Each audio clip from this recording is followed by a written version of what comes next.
you guys feeling ahead of finally the first game? It's good to be home. I think we're feeling good. You know, this is our first day in from preseason, and everyone's probably getting in and settled into home a little bit yesterday. So, you know, good first session. It's a little cold, but I guess it's supposed to be that way in Colorado too. So I think we're just looking forward to getting the season going. You said, you know, it's nice to be home. Obviously, you're not going to be home very long.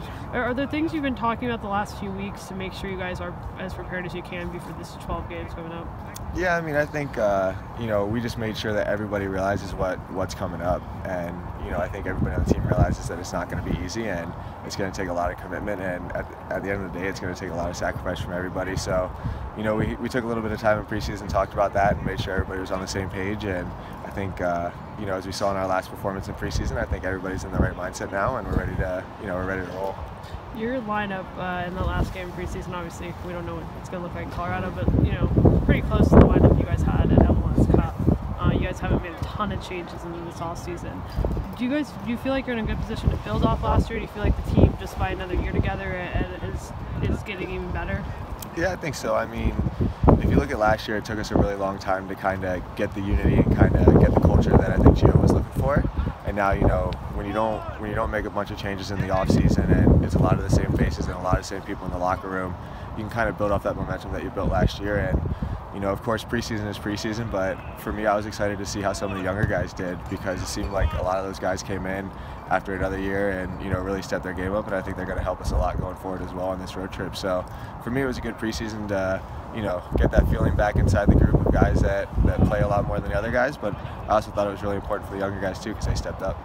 Obviously, Ridgewell didn't sort of start all the games last year, but towards the end he was, and the vocal presence he has on the back line is something that has been talked about a lot. What do you guys have to do to make sure you still have that vocal presence on the back line? I mean, for me, it's pretty simple. Everyone has to just step up. You know, it's just, you know, whenever you lose a leader like that and you lose a vocal guy like that, it's on everybody else to kind of fill the shoes. So for me, I'm excited to see who on the back line is going to step up and take that role, and, you know, I'll communicate as much as I can, but it has to be somebody on the back line, so I'm excited to see who that is. Colorado obviously didn't have a great season last year, but they don't really look like the same team. They've got a lot of sort of older MLS veterans coming in. So what are you guys expecting, and what do you need to do to get a result here? I mean, I'm expecting a completely different team. You look at their roster and you see the talent that they brought in, and you just kind of read the articles and you read the things that they're saying, and, you know, it's a fresh start for them, and I'm sure they're very excited to get the season underway. And, you know, it's a lot of guys that have a lot of stuff to prove in this league still. So for me, I'm expecting to see a whole different group. We're going to watch film, I'm sure, in a couple days, and, you know, dive into the formations and all that. But for me, I'm expecting to see a group that is going to really want to beat us on Saturday. I wonder if there's like a favorite memory or moment from MLS Cup that you have that you sort of look to it and say, I want to get back there. I remember this, and I want to feel that again. The feeling of, I guess, the anticipation of waiting in the locker room and feeling like I was going to win the cup. You know, to get that opportunity back and to be in that locker room again and be in that same position, to get a chance to win it again and get the feeling that you have kind of going into the game of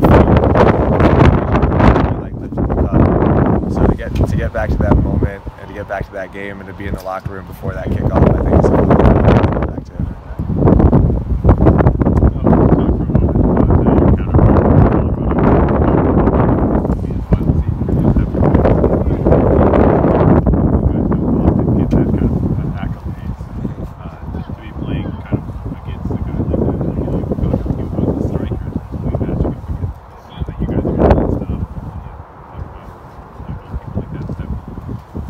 Yeah, for me, you know, Tim, when I was really young in my career and I was playing with the Rowdies, I had the chance to train with him in the national team one time when they came to Tampa.